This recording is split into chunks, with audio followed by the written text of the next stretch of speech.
প্রতিদিনই দেশের বিভিন্ন প্রান্তে ঘটে চলেছে সড়ক দুর্ঘটনা। দুর্ঘটনার কবলে পড়ে পথের বলি হচ্ছেন অনেকেই।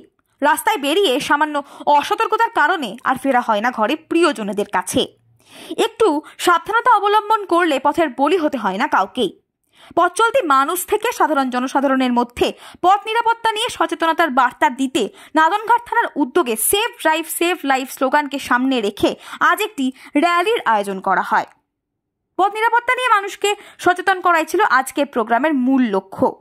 সামান্য কিছু সচেতনতা, যেমন সবসময় হেলমেট পরে বাইক চালানো, গাড়ির গতি সর্বদা নিয়ন্ত্রণে রাখা, বাইক বা গাড়ি চালানোর সময় ফোনে কথা না বলা, মদ্যপান করে বাইক বা গাড়ি না চালানো, 2 এর অধিক বাইকে আরোহণ না করা ইত্যাদি সামান্য কিছু সাবধানতা মেনে চললে এড়ানো যেতে পারে সড়ক দুর্ঘটনা।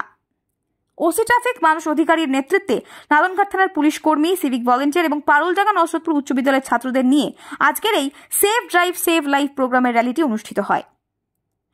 আজ ওসি ট্রাফিক মানুষ অধিকারী জানান, সাধারণ মানুষের মধ্যে পথ নিরাপত্তা নিয়ে সচেতনতা বাড়ানোর জন্যই আজকের এই প্রোগ্রাম। সচেতনতামূলক এই প্রোগ্রাম আগামী দিনেও হবে বলে এদিন জানান তিনি। পূর্বস্থলী থেকে সৈয়দ আবু জাফরের রিপোর্ট, সুন্দর বাংলা নিউজ। জনসাধারণকে সচেতন করার জন্য যাতে সবাই সতর্কতামূলক ব্যবস্থা নেয়। মোটরসাইকেল চালানোর সময় হেলমেট পরে, 4 চাকা গাড়ি যখন চালাবে অবশ্যই তারা সিটবেল্ট ব্যবহার করবে। মদ্যপ অবস্থায় যেন কেউ গাড়ি না চালায়। এই সামান্য আমাদের প্রচেষ্টা, যতটা লোকজনকে সচেষ্ট করা যায় তার জন্য আমাদের পারুলডাঙ্গা স্কুলের হেড স্যার এবং টিচাররা আমাদের সহযোগিতা করেছে এবং যত আমাদের এলাকার জনপ্রতিনিধি আছে এবং জনসাধারণ আমাদের সাহায্য করেছে। স্যার, সামনের দিন কি এমন প্রোগ্রাম চলবে? সামনে এরকম প্রোগ্রাম মাঝে মাঝেই চলবে আমাদের সচেতনতা বাড়ানোর জন্য। Okay sir.